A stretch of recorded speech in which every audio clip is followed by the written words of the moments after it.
Hello everyone. This short video is a demonstration on how DWSIM can be used to calculate flash column operations.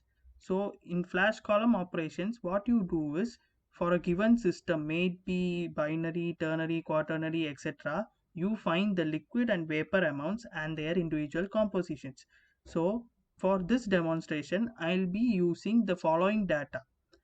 It's a feed consisting of equimolar amounts of methanol, ethanol, and propanol, whose feed conditions are 50 kilomole per hour, 70 degrees Celsius, and 1 bar of flow rate, temperature, and pressure, respectively.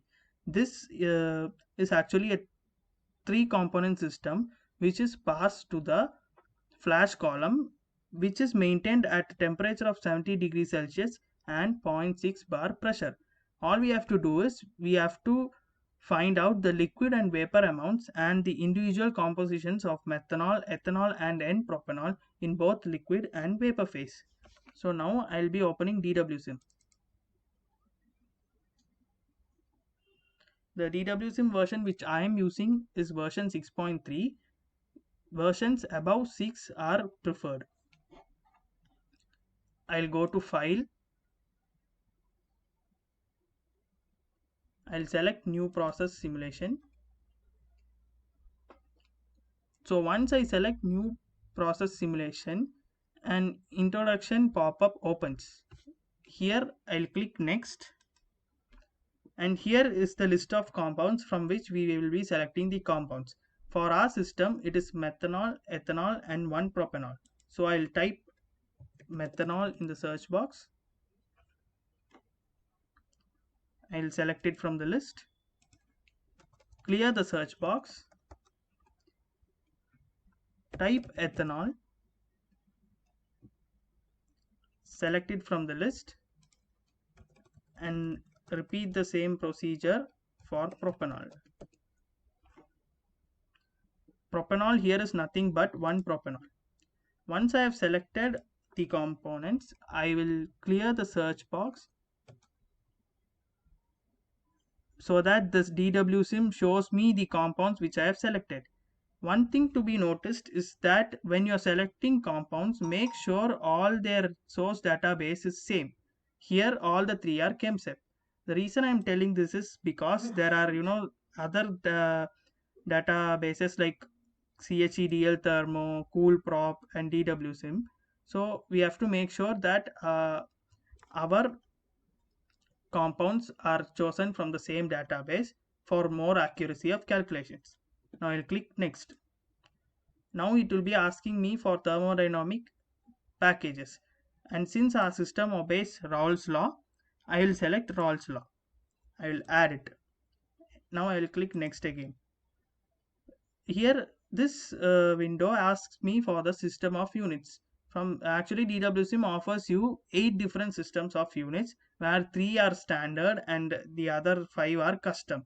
The one which I prefer is C5, for the very reason being that the temperature here is in Celsius, pressure is in bar, and molar flow rate is in kilomole per hour, which exactly matches the question data which is given to us. So once I have selected the unit, I'll give finish. So this is how the simulation window looks like. We have streams which consist of material energy stream. We have pressure changers, separators, mixers, controllers, and other so many other options. From this, I'll go to streams. I'll drag and drop a material stream. Once I have dragged and dropped the material stream, I'll select it so that a dialog box opens. And here you can see that the property package is by default Raoult's law, and here you actually have the stream conditions which have to be modified. Before that, I'll go to compound amounts in input data. So in compound amounts, I'll take the basis as mole fraction, and the question it is given to us that it is equimolar. As you can see, by default, DWSIM actually equalizes the data in given to us. Suppose if we had a 4 component system, it would have been 1 by 4. I mean the mole fraction would have been 1 by 4 for each component. So here it is 1 by 3.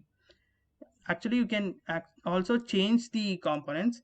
for example, let's say I make it 0.5 for methanol, I make it 0.2 for ethanol, and I make it 0.3 for propanol, and I will give accept changes. You can see that the total is displayed here, and the total adds to 1. Since the mole fraction should be 1, we are going in the right track. But in the question we want equimolar.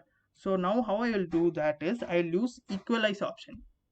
If I give equalize option, you can see that all the three are 1 is divided into 3 parts. 1 by 3 the fraction is given to each compound. So once I have done this, I'll select accept changes. Now I'll come back to stream conditions. Now we know that the feed initial feed is of 50 kilomoles per hour of flow rate. It is maintained at 70 degrees Celsius and 1 bar pressure, and it is passed to a flash column where the temperature is 70 degrees and the pressure is 0.6 bar. So I'll be entering the data one by one. I'll change the temperature to 70 degrees Celsius. I'll change the pressure to 0.6 bar. Each time I enter the data, I'll have to click enter so that the simulator runs it again and again. This is to ensure that the value doesn't get entered wrongly or the value doesn't change for more accuracy. Now the flow rate is 50. After typing that, I'll click enter. So I've entered all the data which was given to us. I will check the stream conditions and everything again. So that's it, guys. The part of entering the data is over. Now how to check the final results? For that you have a results tab near to the input data. So I'm clicking the results tab. Here you can see that the basis is in mole fraction, but for us the basis is in molar flow rate. So I'll select that and I'll change it to mole flows. You can see that you have mixture composition which is in molar flow, which is, since it is equimolar, it's actually 16.66, and if you add these three you will get 50. Now if you click the vapor tab, you're getting the individual vapor compositions in flow rates. So it is if you add all these three, you will get the total vapor amount.